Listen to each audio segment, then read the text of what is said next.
Shalom Bapak Ibu, shalom semuanya. Saya berdoa kita semua dalam kondisi sehat dan tidak kekurangan sesuatu apapun. Khotbah video kali ini tentang Bait Allah Musa. Selamat menyaksikan. Bait Allah Musa. Bagian pertama, Bait Allah. Allah tahu bangsa Israel tidak mampu melakukan hukum Taurat karena hukum Taurat itu sempurna, sedangkan bangsa Israel tidak sempurna.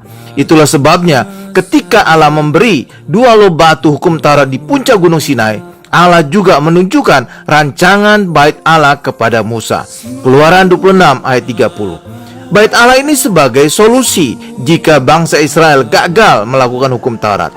Terbukti, hanya berselang waktu 40 hari sejak bangsa Israel berjanji akan mendengar dan melakukan perintah Allah, bangsa Israel langsung melanggar perintah pertama, yaitu jangan ada ilah lain di hadapan Allah. Bangsa Israel membuat patung lembu emas dan menyembahnya.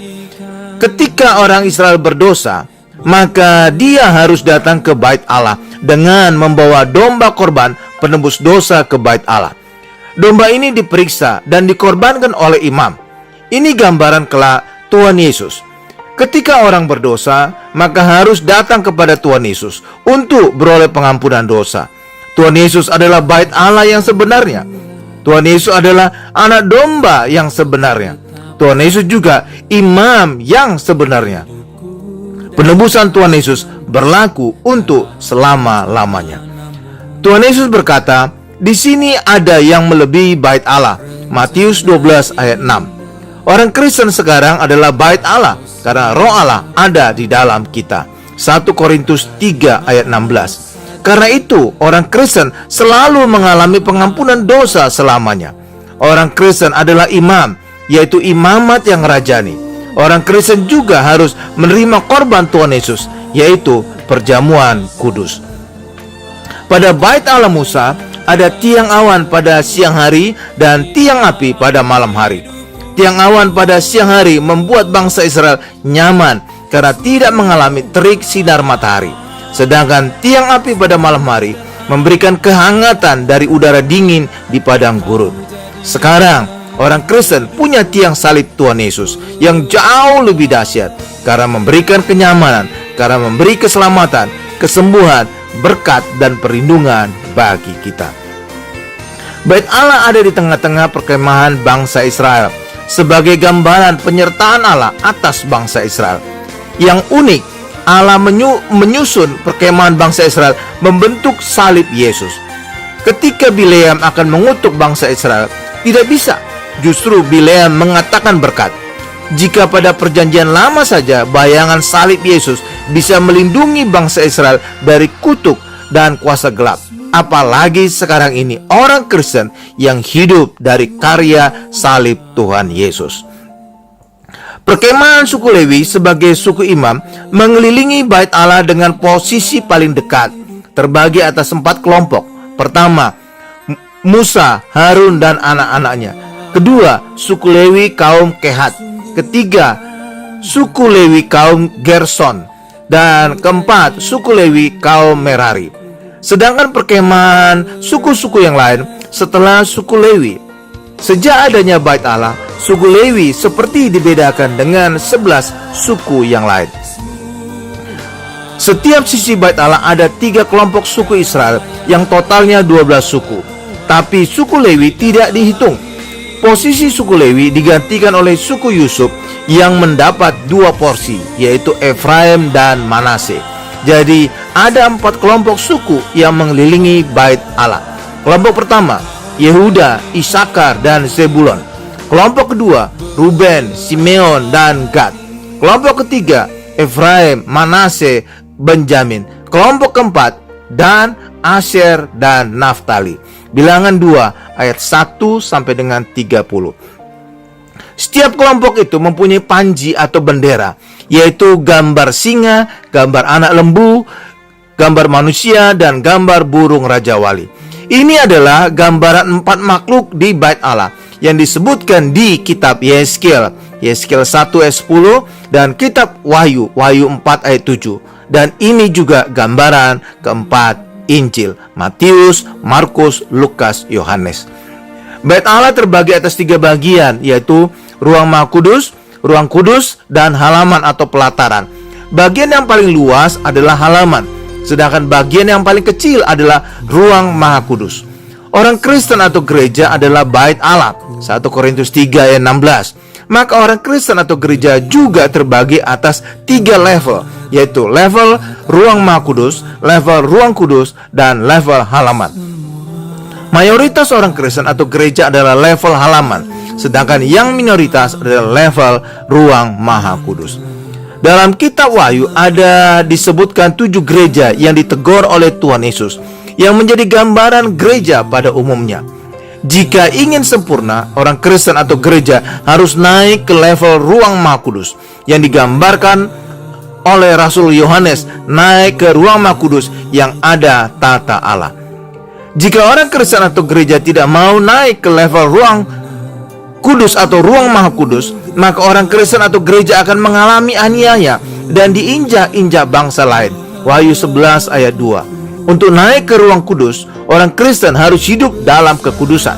Untuk naik ke ruang Maha Kudus, orang Kristen harus hidup di dalam anugerah, bukan lagi hidup di bawah hukum Taurat. Pada bait Allah Musa terlihat perlindungan Allah atas orang Kristen atau gereja pada level ruang kudus dan ruang Maha Kudus. Kedua ruangan ini terlindungi bagian atasnya oleh 4 lapisan, sedangkan dindingnya terlindungi oleh kayu yang dilapisi oleh emas. Adanya perlindungan yang berlapis-lapis ini terlihat pada mata kita, dilindungi oleh tulang tengkorak, alis mata, bulu mata, kelopak mata, dan air mata. Itulah sebabnya umat Tuhan disebut dengan biji matanya Tuhan. Sedangkan level halaman tidak ada perlindungan. Mereka bisa kena panas, hujan, salju, dan angin. Di halaman ada mezbah korban bakaran, sehingga suasananya berisik karena suara hewan korban disembelih. Kotor karena banyak kotoran dan darah hewan berceceran. Bau karena kotoran dan darah hewan. Sedangkan ruang kudus dan ruang Maha Kudus bersih dan hening. Ruang kudus terang karena adanya cahaya dari menorah. Ruang Maha Kudus lebih terang lagi karena cahaya kemuliaan Allah. Ada 3 jenis bait Allah, yaitu bait Allah Musa yang didirikan Musa di padang gurun dan dibawa masuk ke tanah Kanaan. Bait Allah Musa ini yang paling menggambarkan penyertaan Allah terhadap umatnya dengan adanya tiang awan dan tiang api. Jenis kedua, bait Allah Daud atau yang terkenal dengan sebutan Pondok Daud. Ini didirikan Daud karena kerinduannya berada dalam hadirat Allah. Tapi ada masalah, Daud dari suku Yehuda, sedangkan orang yang boleh masuk ke hadirat Allah di ruang Maha Kudus hanya imam besar keturunan Harun dari suku Lewi. Itu pun hanya boleh masuk setahun sekali pada hari raya pendamaian atau Yom Kippur.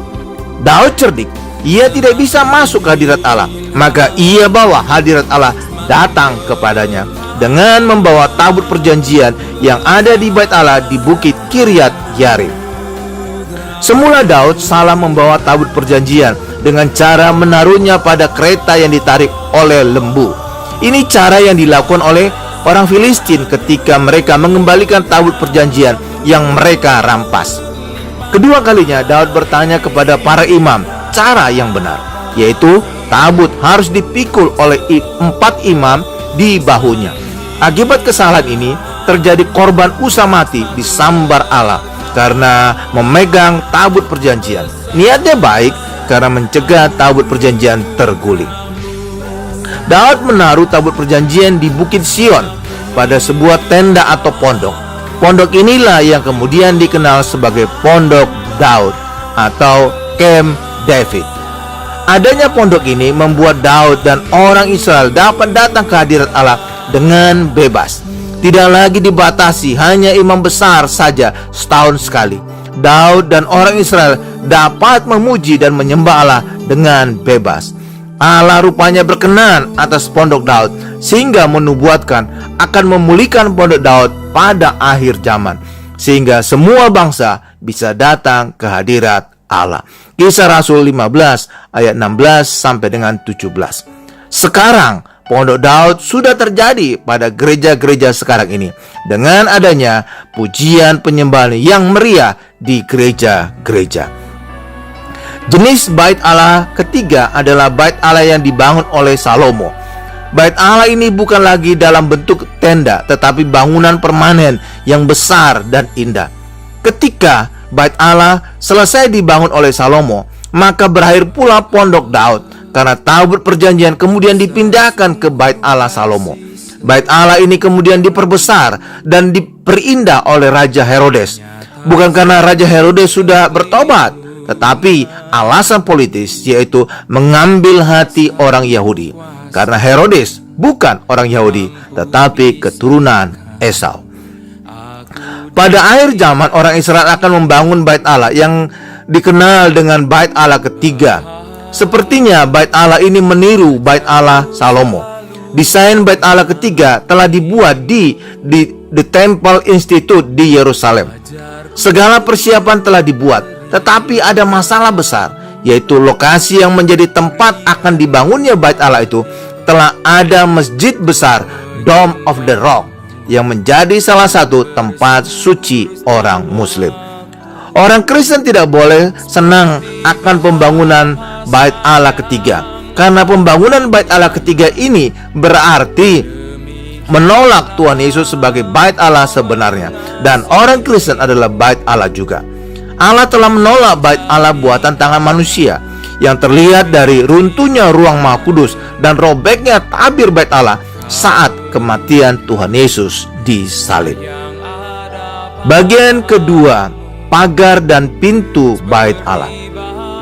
Firman Allah, haruslah engkau membuat pelataran kemah suci. Untuk pelataran itu pada sebelah selatan harus dibuat layar dari lenan halus yang dipintal benangnya, 100 hasta panjangnya pada sisi yang satu itu. Tiang-tiangnya harus ada 20, dan alas-alas tiang itu harus 20 dari tembaga. Tetapi kaitan-kaitan tiang itu dan penyambung-penyambungnya harus dari perak. Demikian juga pada sebelah utara, pada panjangnya harus ada layar yang 100 hasta panjangnya. Tiang-tiangnya harus ada 20, dan alas-alas tiang itu harus 20 dari tembaga. Tetapi kaitan-kaitan tiang itu dan penyambung-penyambungnya harus dari perak. Dan pada lebar pelataran itu, pada sebelah barat harus ada layar yang 50 hasta dengan 10 tiangnya dan 10 alas tiang itu. Lebar pelataran itu, yaitu bagian muka pada sebelah timur, harus 50 hasta, yakni 15 hasta layar untuk sisi yang satu di samping pintu gerbang itu, dengan 3 tiangnya dan 3 tiang alas tiang itu, dan juga untuk sisi yang kedua di samping pintu gerbang itu 15 hasta layar dengan 3 tiangnya dan 3 alas tiang itu. Tetapi untuk pintu gerbang pelataran itu tirai 20 hasta dari kain ungu tua dan kain ungu muda, kain kirmisi, dan dari lenan halus yang dipintal benangnya. Tenunan yang berwarna-warna dengan 4 tiangnya dan 4 alas tiang itu.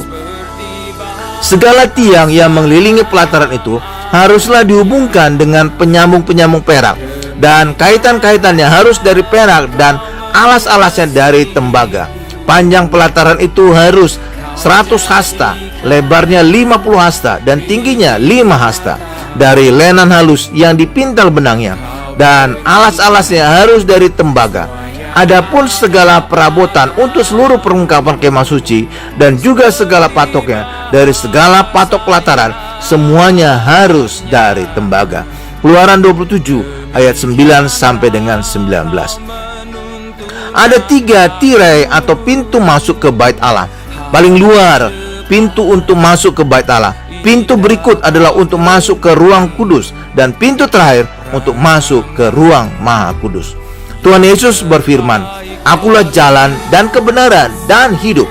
Tidak ada seorang pun yang datang kepada Bapa kalau tidak melalui aku." Yohanes 14 ayat 6.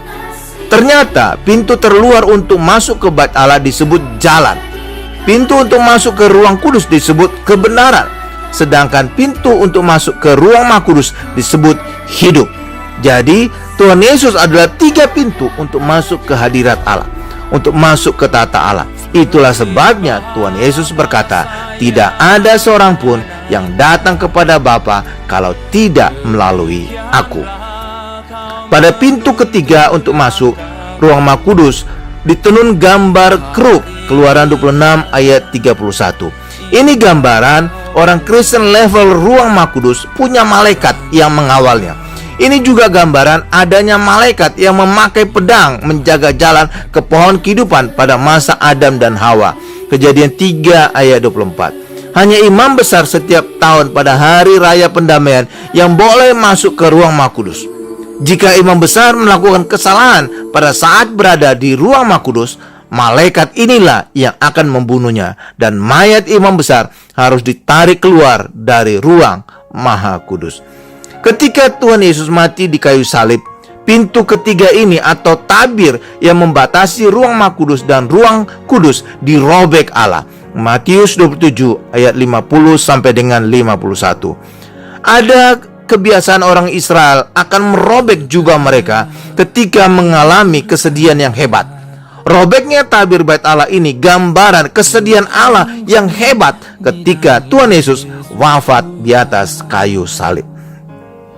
Robekan tabir ini juga menjadi petanda bahwa tidak ada pemisah lagi antara Allah dengan manusia di dalam Tuhan Yesus. Sekarang orang Kristen oleh darah Tuhan Yesus penuh keberanian datang kapan saja ke hadirat Allah, ke tata kasih karunia Allah, untuk menerima rahmat, kasih karunia dan pertolongan Allah. Ibrani 4 ayat 16. Pada perjanjian lama, imam besar datang penuh ketakutan ke tata Allah, karena salah sedikit saja ia bisa mati. Juga pada perjanjian lama, tata Allah adalah tata penghakiman karena orang Israel penuh dosa. Tetapi sekarang pada perjanjian baru, oleh darah Tuhan Yesus, segala dosa kita telah dihapuskan selamanya, sehingga tata Allah menjadi tata kasih karunia bagi orang Kristen. Pada perjanjian lama, ketika orang Israel datang ke hadirat Allah, mereka bisa mati dan dihukum karena mereka penuh dosa. Sedangkan pada perjanjian baru, ketika orang Kristen datang ke hadirat Allah, mereka semakin hidup dan beroleh pertolongan Allah. Tuhan Yesus telah membuka jalan yang baru dan hidup. Ibrani 10 ayat 20. Orang Kristen jauh lebih tinggi dari imam besar perjanjian lama. Orang Kristen bisa datang kapan saja ke hadirat Allah. Imam besar perjanjian lama hanya boleh datang sekali setahun. Orang Kristen datang dengan penuh keberanian karena akan beroleh berkat dan pertolongan Allah. Imam besar perjanjian lama datang dengan penuh ketakutan karena ia bisa mati. Orang Kristen bukan hanya sebagai imam, juga sebagai raja, sehingga disebut imamat yang rajani. Raja punya tahta, karena itu orang Kristen kelak duduk di kanan tahta Allah di sorga bersama-sama dengan Tuhan Yesus. Efesus 2 ayat 6. Ketika imam besar perjanjian lama masuk ke tata Allah di ruang Maha Kudus, ia harus membawa perbaraan ukupan dan darah hewan korban. Imamat 16 ayat 12 sampai dengan 14. Sekarang orang Kristen datang ke hadirat Allah, datang menyembah Allah dalam roh dan kebenaran. Yohanes 4 ayat 23 sampai dengan 24, yaitu dalam Roh Kudus dan Tuhan Yesus. Bagian ketiga, atap dan dinding bait Allah. Firman Allah, haruslah engkau membuat untuk kemah suci papan dari kayu penaga yang berdiri tegak, 10 hasta panjangnya, 1 papan dari 1,5 dan 1,5 hasta lebarnya tiap-tiap papan. Tiap-tiap papan harus ada 2 pasaknya yang disekang satu sama lain.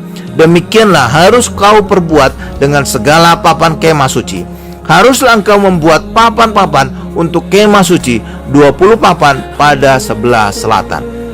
Dan haruslah kau buat 40 alas perak di bawah 20 papan itu, 2 alas di bawah 1 papan untuk kedua pasaknya, dan seterusnya 2 alas di bawah setiap papan untuk kedua pasaknya. Juga untuk sisi yang kedua dari kemah suci pada sebelah utara, kau buatlah 20 papan dengan 40 alas peraknya, 2 alas di bawah 1 papan, dan seterusnya 2 alas di bawah setiap papan. Untuk sisi belakang kemah suci pada sebelah barat, haruslah kau buat 6 papan. 2 papan haruslah kau buat untuk sudut kemah suci di sisi belakang. Kedua papan itu haruslah kembar pasaknya di sebelah bawah, dan seperti itu juga kembar pasaknya di sebelah atas, di dekat gelang yang satu itu. Demikianlah harus kedua papan itu. Haruslah itu merupakan kedua sudutnya. Jadi harus ada 8 papan dengan alas peraknya, 16 alas, 2 alas di bawah satu papan, dan seterusnya 2 alas di bawah setiap papan. Juga haruslah kau buat kayu lintang dari kayu penaga, 5 untuk papan-papan pada sisi yang satu dari kemah suci, 5 kayu lintang untuk papan-papan pada sisi yang kedua dari kemah suci, dan 5 kayu lintang untuk papan-papan pada sisi kemah suci yang merupakan sisi belakangnya pada sebelah barat. Dan kayu lintang yang di tengah-tengah papan itu haruslah melintang terus dari ujung ke ujung. Papan-papan itu haruslah kau salut dengan emas.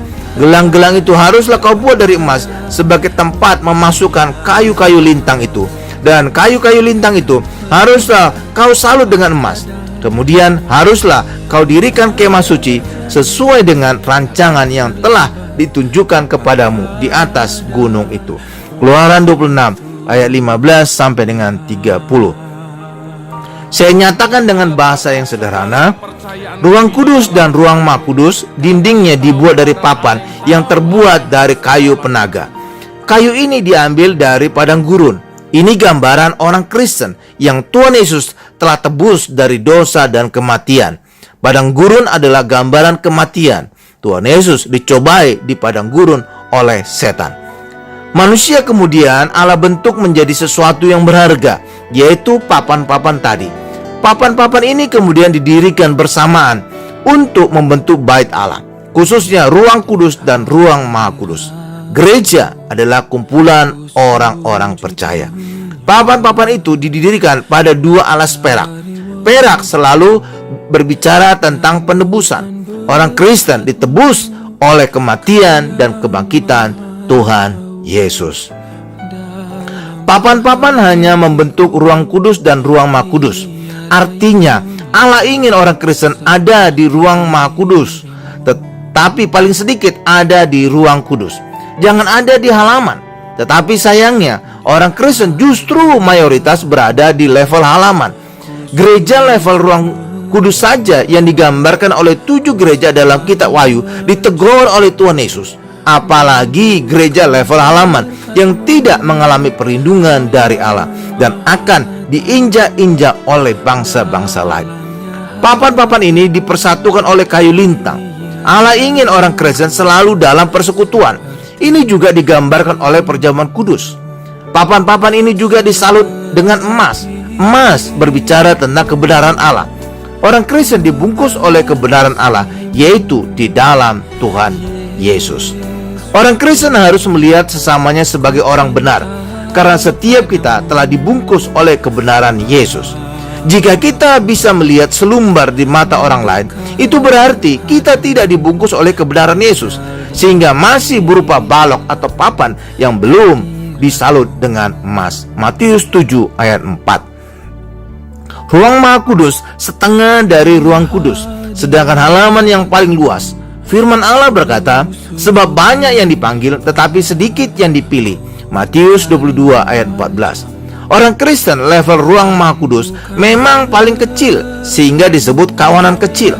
Tetapi Allah memberi kita kerajaannya. Lukas 12 ayat 32. Kita duduk di kanan tata Allah bersama-sama dengan Tuhan Yesus. Firman Allah, haruslah kau buat tabir dari kain ungu tua dan kain ungu muda, kain kirmisi dan lenan halus yang dipintal benangnya. Haruslah dibuat dengan adanya kerup buatan ahli tenun. Haruslah engkau menggantungkannya pada 4 tiang dari kayu penaga yang disalut dengan emas, dengan adanya kaitannya dari emas berdasarkan 4 alas perak. Keluaran 26 ayat 31 sampai dengan 32. Ini adalah tabir untuk ruang maha kudus. Tabir itu harus ada tenunan kerupnya dan digantung pada 4 tiang dari kayu penaga yang disalut dengan emas dan didirikan pada 4 4 alas perak. Artinya, orang Kristen level ruang Maha Kudus punya malaikat yang menjaga di setiap jalan hidupnya. Di ruang Maha Kudus ada 4 makhluk dan juga 4 tiang. Ini punya makna ada 4 Injil tentang Yesus yang bisa membawa orang masuk ke ruang Maha Kudus. Keempat tiang disalut dengan emas, yang berarti orang level ruang Maha Kudus dibungkus oleh kebenaran Allah. 4 alas perak artinya hanya orang yang mengandalkan penebusan Yesus dan hidup dalam anugerah Yesus yang bisa masuk ke ruang Maha Kudus. Firman Allah, juga haruslah kau buat tirai untuk pintu kemah itu dari kain ungu tua, kain ungu muda, kain kirmisi dan lenan halus yang dipintal benangnya, tenunan yang berwarna-warna. Haruslah kau buat 5 tiang dari kayu penaga untuk tirai itu, dan kau salutlah itu dengan emas, dengan adanya kaitannya dari emas, dan untuk itu haruslah kau tuang 5 alas dari tembaga. Keluaran 26 ayat 36 sampai dengan 37. Ini adalah tabir untuk ruang kudus. Tidak ada tenunan keruk, yang berarti orang Kristen level ruang kudus belum punya malaikat yang menjaganya. 5 tiang dari kayu penaga yang disalut dengan emas, artinya orang Kristen level ruang kudus telah dibungkus oleh kebenaran Allah. Tetapi sayang, kelima tiang ini beralaskan tembaga. Artinya orang ini masih hidup di dalam penghakiman, masih hidup di dalam hukum Taurat. Jadi orang Kristen level ruang kudus masih hidup dalam campuran anugerah dan hukum Taurat. Ruang kudus dan ruang Maha Kudus, selain dindingnya terbuat dari papan yang dilapis dengan emas, juga bagian atasnya ditutup dengan 4 lapisan. Firman Allah, kemah suci itu haruslah kau buat dari 10 talenta dari lenan halus, 10 tenda dari lenan halus yang dipintal benangnya, dan dari kain ungu tua, kain ungu muda, dan kain kirmisi, dengan ada kerupnya, buatan ahli tenun. Haruslah kau buat semuanya itu. Juga haruslah engkau membuat tenda-tenda dari bulu kambing menjadi atap kemah yang menudungi kemah suci. 11 tenda harus kau buat. Juga haruslah engkau membuat untuk kemah itu tudung dari kulit domba jantan yang diwarnai merah, dan tudung dari kulit lumba-lumba di atasnya lagi. Keluaran 26 ayat 1, ayat 7, dan ayat 14. 4 lapisan atap dari ruang kudus dan ruang Maha Kudus menjadi gambaran berlapis-lapisnya perlindungan Allah atas orang Kristen level ruang kudus dan ruang Maha Kudus. Itulah sebabnya agar orang Kristen mengalami perlindungan yang luar biasa dari Tuhan, jadilah orang Kristen level ruang Maha Kudus dengan hidup sepenuhnya di dalam anugerah Tuhan Yesus. Demikianlah khotbah video tentang Bait Allah Musa.